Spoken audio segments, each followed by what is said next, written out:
Hello, today I read from the book of 1 Samuel, the chapter 26. In chapter 25, it was about um,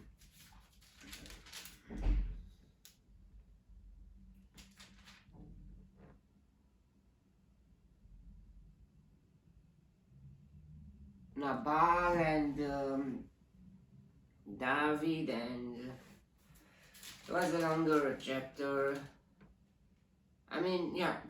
Longer. 41 verses. And we saw that Abigail saved her household uh, because she was a wise woman, and even if the husband was a bit not so okay, I don't know how they married. Maybe it was or because he was a rich man, and or because in those days it was about there were people were women were marrying. I mean, because of their parents, or I don't know. And it was yeah.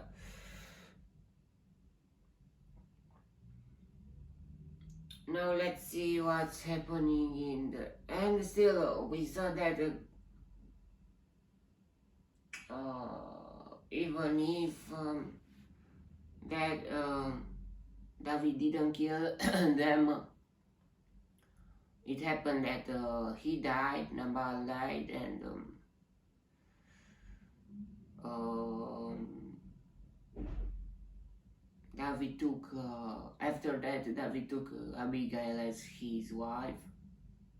Yeah, but it was about polygamy. And he was so oh, okay. Now let's see what happens in the chapter 26. The Ziphites went to Saul and to Gibeah and said, Ziphites,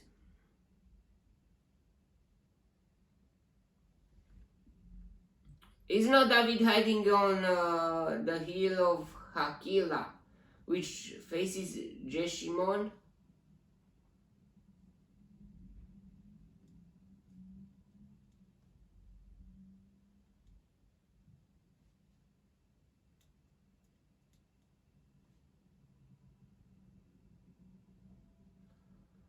So Saul went down into the desert of Ziph. That's why the name of the tribe Ziphites, from the desert of Ziph or something. With his 3,000 chosen men of Israel to search there for David. So he started again to search for David. He was ashamed at that time, but now he have the courage again, and he want to kill him.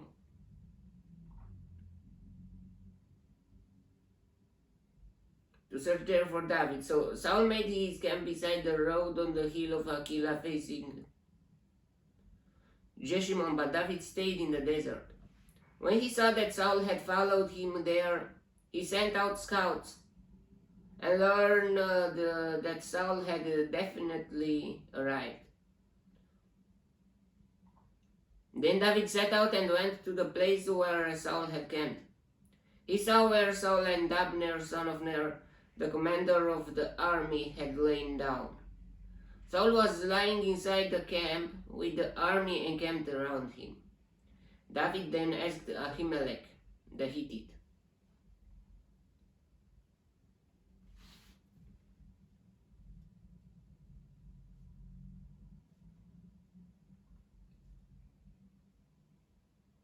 and Abishai, son of Zeruiah,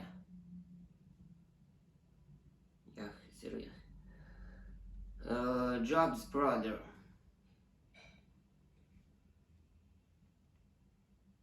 Zeruiah. Who will go down into the camp with me to Saul? I'll go with you, said Abishai. So David and Abishai went to the army by night.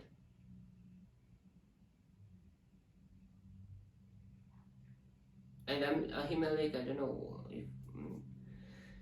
And there was Saul lying asleep inside the camp with his spear stuck in the ground near his head. Abner and the soldiers were lying around him. Abishai said to David, "Today God has delivered your enemy into your hands. Now let me pin him to the ground with one thrust of spear. I won't strike him twice." But David said to Abishai, "Don't destroy him. Who can lay a hand on the Lord's anointed and be guiltless? As surely as the Lord lives," he said, "the Lord himself will strike him. Either his time will come and he will die, or he will go into battle and perish. But the Lord forbid that I should lay a hand on the Lord's anointed. Now get the spear and water jug that are near his head and let's go." So David took the spear and water jug near Saul's head, and they left. No one saw or knew about it, nor did anyone wake up. So to have evidence, the spear and water jug. They were all asleep because the Lord had put them into a deep sleep. But Lord, what God is he doing? I mean, God tried to give Saul into David's hands, or he want to test David?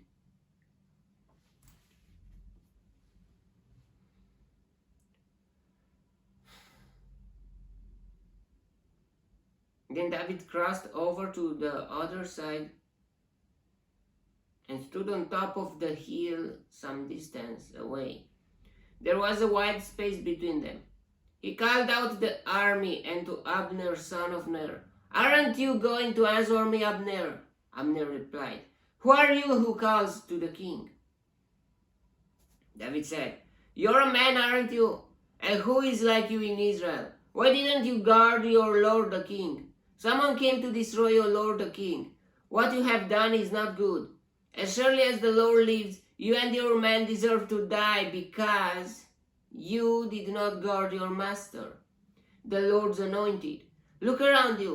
Where are the king's spear and water jug that were near his head?" Saul recognized David's voice and said, "Is that your voice, David, my son?" "David, my son." David replied, "Yes, it is, my lord the king." And he added, "Why is my lord cursing his servant? What have I done, and what wrong am I guilty of? Now let my lord the king listen to his servant's words.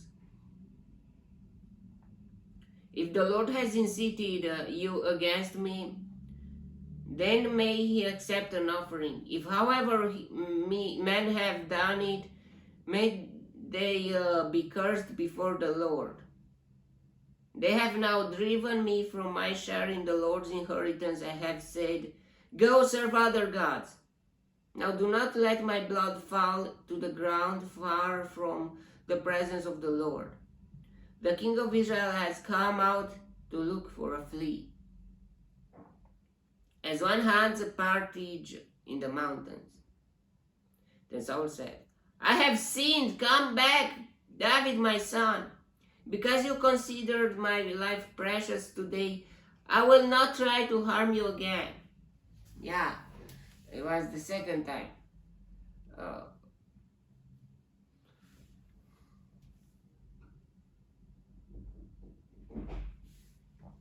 "Surely I have acted like a fool and have erred greatly."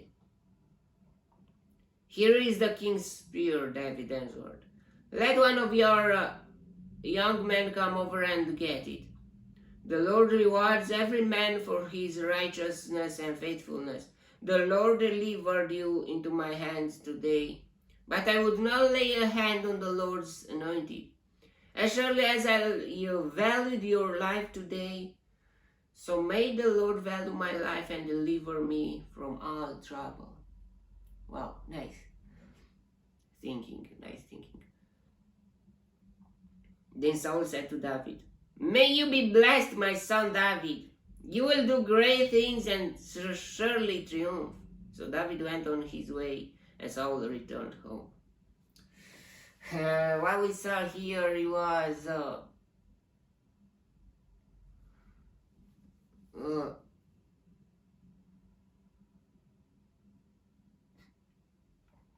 it was about David and Saul, and it's very interesting why the test came again for David. It was the second time that God gave Saul into David's hands.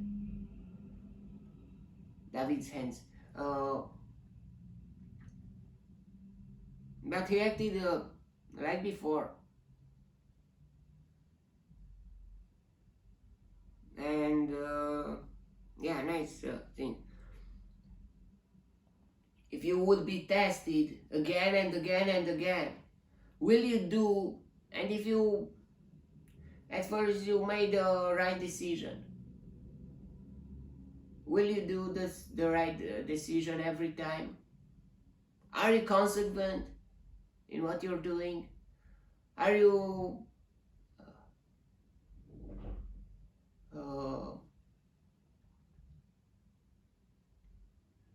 or are we okay with all of those? Okay, I mean,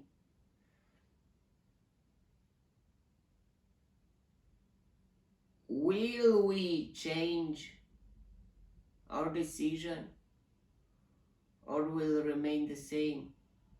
I mean, if we will choose the right thing, we will choose the right thing every time we face the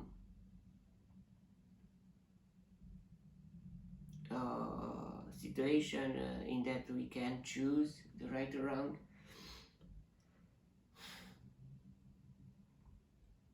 I like David's thinking from here. From the other chapter with Nabal, he was almost trying to kill him, and yeah, Abigail stopped him, but still, I didn't like David thinking. But here, it's okay from this perspective.